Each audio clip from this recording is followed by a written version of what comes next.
Γεια σου, είμαι η Μαυρομάτη Αργυρό και είμαι σύμβουλος ψυχικής υγείας. Έχω ολοκληρώσει τις σπουδές μου στο ΦΥΠΠ με κατεύθυνση ψυχολογίας στο Πανεπιστήμιο Ιωαννίνων. Αργότερα σπούδασα σύμβουλος ψυχικής υγείας σε ιδιωτικό κέντρο, ενώ παράλληλα εκπαιδεύομαι στην κλινική υπνοθεραπεία και στη γνωστικοσυμπεριφορική προσέγγιση.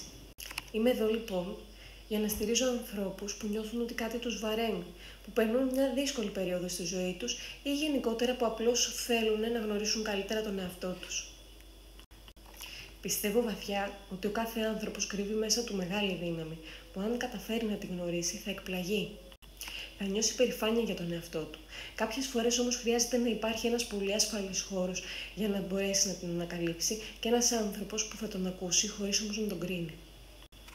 Αυτό είναι και που προσπαθώ να προσφέρω μέσα από τη δουλειά μου. Συνεργάζομαι με ενήλικες σε online συνεδρίες, προσφέροντας υποστήριξη σε θέματα όπως είναι το άγχος, όπως είναι η συναισθηματική υπερφαγία, όπως είναι γενικότερα καταστάσεις που προκαλούν έντονες δυσλειτουργικές σκέψεις και σκέψεις που δεν τις θέλουμε, που παρεμβαίνουν, που είναι ανεπιθύμητες, αλλά και με καταναγκασμούς που κάνουν πολύ δυσλειτουργική τη ζωή του ανθρώπου στην καθημερινότητά του. Ασχολούμαι λοιπόν με ζητήματα που μπορεί να συναντήσουμε στη ζωή μας, όπως είναι η διαχείριση διαπροσωπικών σχέσεων και πολλά άλλα σαν αυτά. Αν νομίζεις λοιπόν ότι ήρθε η ώρα να φροντίσεις λίγο περισσότερο τον εαυτό σου και να τον αγαπήσεις, είμαι εδώ για σένα.